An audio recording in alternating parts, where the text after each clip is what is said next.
विभूति के पीछे नहीं दौड़े, तभी कहीं जाकर के वो प्रभु बने हैं।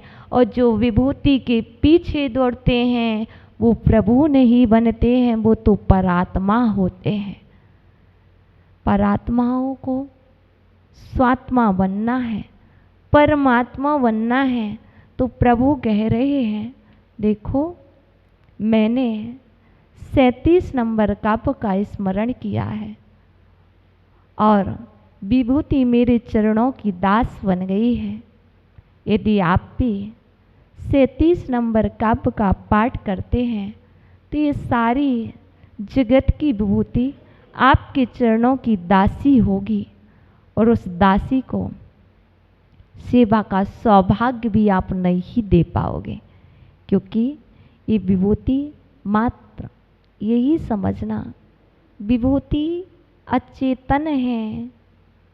विभूति अचेतन है, आप चेतन हो। आप अचेतन विभूति के पीछे चेतन विभूति का समय व्यर्थ क्यों कर रहे हो? चेतन विभूति को समझो, वही स्वानुभव विभव है। क्योंकि जब तक चेतन विभूति की ओर दृष्टि नहीं करोगे तब तक स्वानुभव को नहीं जान पाओगे। स्वानुभव का स्वाद लेने के लिए आचार्य भगवान अमृतचंद्र देव बहुत प्यारी सी बात स्वरूप संबोधन में कहते हैं, अमृत का रसपान करना है तो मात्र 7 चीज़ें याद रखना। स्वहसं स्वेन स्थितं स्वस्मयी, स्वस्मा स्वस्य विनश्वरं, स्वस्मिन्निध्यात्वलभिशुद्ध मानन्दममृतं पदम। यहाँ पर आचार्य भगवान अमृतचंद्र स्वामी कह रहे हैं, स्वानुभव विभव का रसपान करना है। भक्तामृत स्त्रोत में 37 नंबर काव्य में स्वानुभव विभव की चर्चा है। विभूति का रसपान करना है, आनंद का रसपान करना है तो स्वयं को, स्वयं ने, आत्मा ने,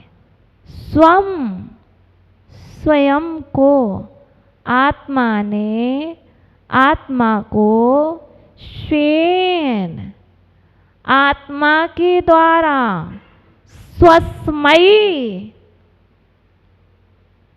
आत्मा के लिए अर्थात स्वयं के लिए, स्वस्मात्, स्वयं से अर्थात आत्मा से, स्वस्या, स्वयं का अर्थात आत्मा का, स्वस्मिन्, स्वयं में अनुभव करना स्वानुभव विभव है। स्वयं ने, स्वयं का, स्वयं के द्वारा, स्वयं के लिए, स्वयं से, स्वयं का, स्वयं में अनुभव करना स्वानुभव है।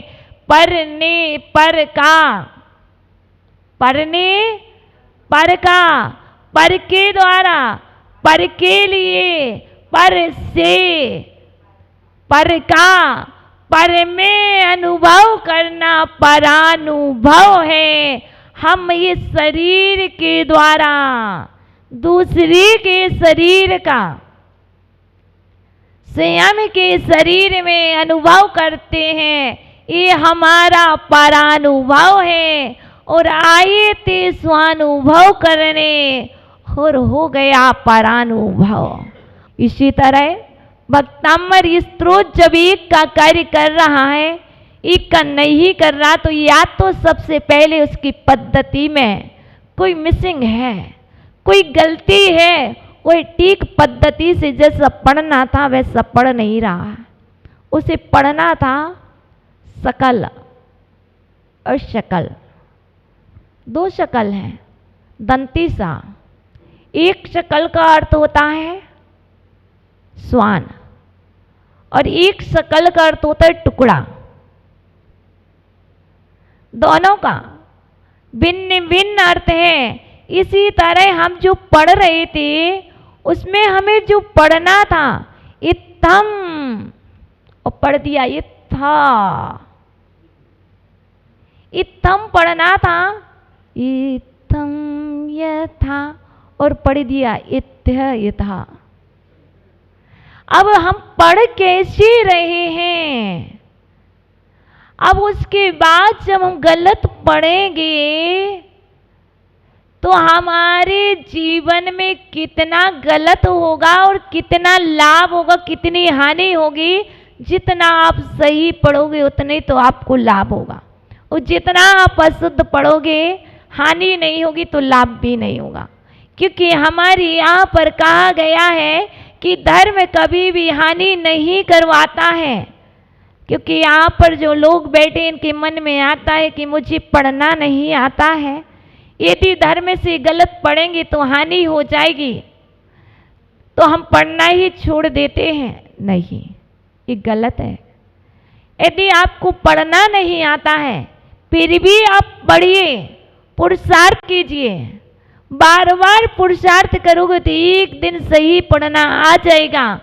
क्योंकि धर्म कभी भी श्रद्धान बना लेना कि धर्म कितना भी कैसे भी करो कभी भी अहिता नहीं करता है।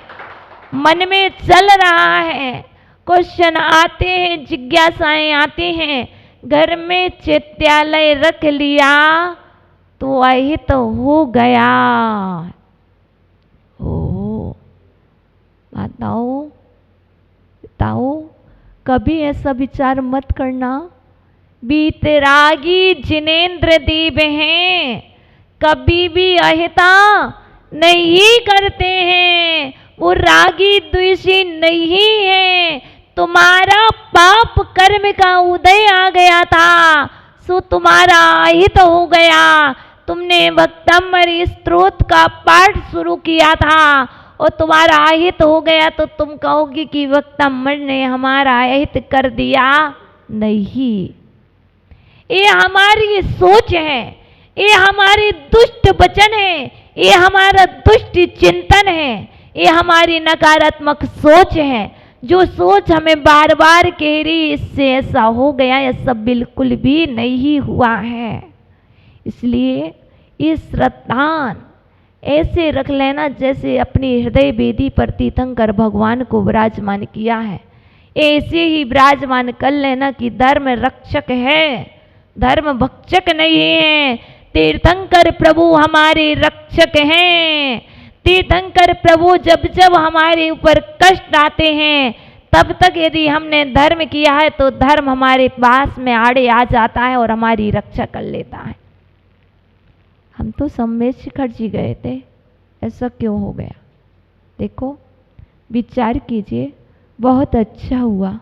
तभी तो विभूति की प्राप्ति होगी। जब तक पाप चलता रहेगा, अब हम कहते हैं कि हम कोई हिंसा नहीं कर रहे, पाप तो 5 ही हैं, लेकिन आचार्य भगवान कहते पाप 5 नहीं है, पाप 1000 प्रकार के हैं और 148 प्रकृतियों में पाप 100 प्रकार के हैं। पाप प्रकृतियों को जब हम देखते हैं तो कितनी होती है? 100। और जब हम पुण्य प्रकृतियों को देखते हैं तो कितनी होती है? 60। अब माता जी बताओ, पाप प्रकृतियां 100, पुण्य प्रकृतियां 60, और आपने कहा 148 प्रकृतियां, 147 प्रकृतियां हैं, अभी 160 कैसे हो गई? आता है मन में? हाँ। तो यहाँ पर जो 20 बढ़ रही हैं वह पाप रूप भी हैं और वह पुण्य रूप भी हैं। कौन सी प्रकृतियां हैं वो बताइए? काला, पीला, नीला, लाल, सफेद, हल्का, भारी, रूखा, चिकना, कड़ा, नरम, ठंडा, गरम, खट्टा, मीठा, कड़वा, कसायला, चरपरा। जो ये 20 पुद्गल के जो गुण हैं, ये पाप रूप भी हैं और पुण्य रूप भी हैं। इसलिए जब तक हमें ये मालूम नहीं होगा तब तक मात्र हम कहेंगे इससे तो पुण्य होता है, पाप कैसे हो सकता, इससे पाप होता है, पुण्य कैसे हो सकता है। देखिए कहा है, काला रंग कृष्ण लेस्या का प्रतीक है। कहते हैं कि मंदिर जी में काले वस्त्र पहन करके नहीं आना चाहिए। और यहाँ पर वक्तामृत स्त्रोत की जब बात करते हैं तो यहाँ पर कह देते हैं कि इस मंत्र का जाप काले रंग में करना चाहिए, ये काले परिधान पहन करके साधना करनी चाहिए। यहाँ कह देते हैं कि नीले रंग के वस्त्र मंदिर में पहन करके नहीं आना चाहिए, आहारचर्या में नहीं आना चाहिए। और कभी कह देते हैं कि यहाँ पर ब्लू कलर के वस्त्र पहन करके साधना करनी चाहिए। क्यों? पाप रूप है और पुण्य रूप है। किस जगह पर पाप रूप है और किस जगह पर पुण्य रूप है। लेकिन यहाँ पर वस्त्र कितने भी काले हों, घोर काले हों, लेकिन परिणाम आपके शुक्ल लेस्या के हों, यदि परिणाम काले होंगे, वस्त्र सफेद होंगे, तब भी पुण्य का संचय नहीं होगा, पाप का ही होगा। इसलिए वचन तो वही है, वचन वही है। वर्ण 47 हैं, 47 ही हैं। नारी की बोला तो कितने वर्ण थे? 3 वर्णों का उपयोग हुआ। ना से नारायण बोला, रा से राम बोला और का से कुंडलपुर के आदिनाथ बोला। उसी वर्ड का यूज किया। पर देखिए जब नारायण बोला तब पुण्य लगा, जब राम बोला तब पुण्य, और जब कुंडलपुर के आदिनाथ को याद किया, कुंडलपुर की जय हो, तब भी पुण्य लगा। और जब नारकी बोला तब पाप लगा। वर्ण तो वही है, उन वर्णों से पुण्य कर लो। पैसे तो वही हैं, पैसे तो वही हैं, द्रव्य तो वही है। चाहे उस द्रव्य से पाप कर लो, चाहे तो उस द्रव्य से पुण्य कमा लो, क्योंकि प्रति समय आश्रव जारी है, बंध जारी है। यहाँ पर बैठे हुए जितने भी जीव हैं, ऐसा कोई भी नहीं है सोनू भैया जो आश्रव ना कर रहा हो और जो बंध ना कर रहा हो। अब कोई अशुभ आश्रव कर रहा होगा तो कोई शुभाश्रव कर रहा होगा, कोई अशुभ बंद कर रहा होगा तो कोई शुभ बंद कर रहा होगा। बंद तो सब कर रहे हैं, पर बंद किस किस क्वालिटी का कर रहे हैं। बंद तो करो, बंद तो करो, पर शुभ का बंद करो, अशुभ का बंद ना करो। और ये सब बंद भी मत करो कि आपको बंधन में पड़ना पड़े। ऐसा बंद करो जो बंधन से मुक्त करा दे, और ऐसा वंदन करो जिसमें बंधन ना हो।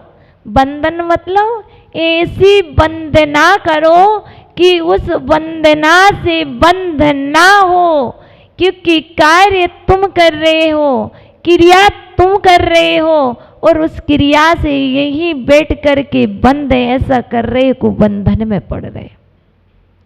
क्योंकि दुष्ट वचन स्वयं के दूर होंगे, दूसरे के होंगे, तो आपकी क्रिया शुभ होगी तो दूसरे के अंदर से दुष्ट वचन निकल ही नहीं सकते हैं। इस विभूति को प्राप्त करने के लिए आपको उन वचनों को भी याद करना होगा। हम बहुत अच्छे से जाते हैं मंदिर में, बहुत अच्छे से, पर क्या करते हैं? बंद कर बैठते हैं। क्यों? हमें याद ही नहीं रहता है, हम भूल जाते हैं। कैसे? पीछे कौन है? हम भूल जाते हैं कि पीछे से दर्शनार्थी आ रहे हैं। हम भूल जाते हैं हम तो अर्घ चढ़ा रहे थे, लेकिन हुआ क्या? आप अर्घ चढ़ा रहे थे और पीछे वाले के भाव खराब हो रहे थे, उसके वचन बिगड़ रहे थे, उसके भाव बिगड़ रहे थे। क्यों? क्योंकि हमने याद नहीं रखा। और फिर हम कहते हैं क्योंकि कहा है कि चर्या ऐसी करो कि पीछे वाले को देखो कि पीछे से कोई आपको देखने नहीं आया है, आप मात्र भगवान को देखने आए और आप यदि ऐसे खड़े हो गए कि सामने वाले को दर्शन नहीं हुए तो उसके भाव बिगड़ जाएंगे। ही परमात्मा, मेरे कारण किसी के भाव ना बिगड़े, मेरे कारण किसी के परिणाम ना बिगड़े और मेरे कारण कोई अशुभ बंध ना कर ले, क्योंकि वंदना के काल में बंद करने से बहुत बड़ा पाप का बंद हो जाता है। इसलिए हम वंदना के समय बहुत ध्यान रखेंगे, साइड से वंदना करेंगे, फ्रंट का स्थान छोड़ देंगे। आने वाला आए, राह से निकलता हुआ राहगीर भी भगवान को दिख ले और नमस्कार करके अपना पुण्य का संचय कर ले। इसलिए हमें बचना है, बचना है बचनों से, हमें बचना है बंध से, हमें बचना है अशुभ विचारों से। तो इसके लिए सभी जगह बचना होगा। मातृकाव्य कह रहे दुष्ट वचन निरोध हो, तो दुष्ट वचन निरोध होगा कब? क्रिया भी शुभ होगी तब। जब तक चर्या शुभ नहीं होगी तब तक दुष्ट वचन का निरोध नहीं होगा। अशुभ ना सोचूं, अशुभ ना चाहूं, अशुभ ना बोलूं तो दुष्ट वचनों का निरोध हो जाएगा। अशुभ ना सोचूं, अशुभ ना लिखो। माता जी, बोलने का त्याग है, दुष्ट वचन ना बोलो, लेकिन लिखने का त्याग नहीं है। दुष्ट वचन लिख सकते हैं। माता जी, आपने दुष्ट वचन सोचने का त्याग किया है, पर विचार तो कर सकते हैं ना? नहीं। जब यहाँ पर एक की बात चलती है, जब रत्नात्रय में से एक की बात चलती है तो तीनों को दर्शन की बात चलती है।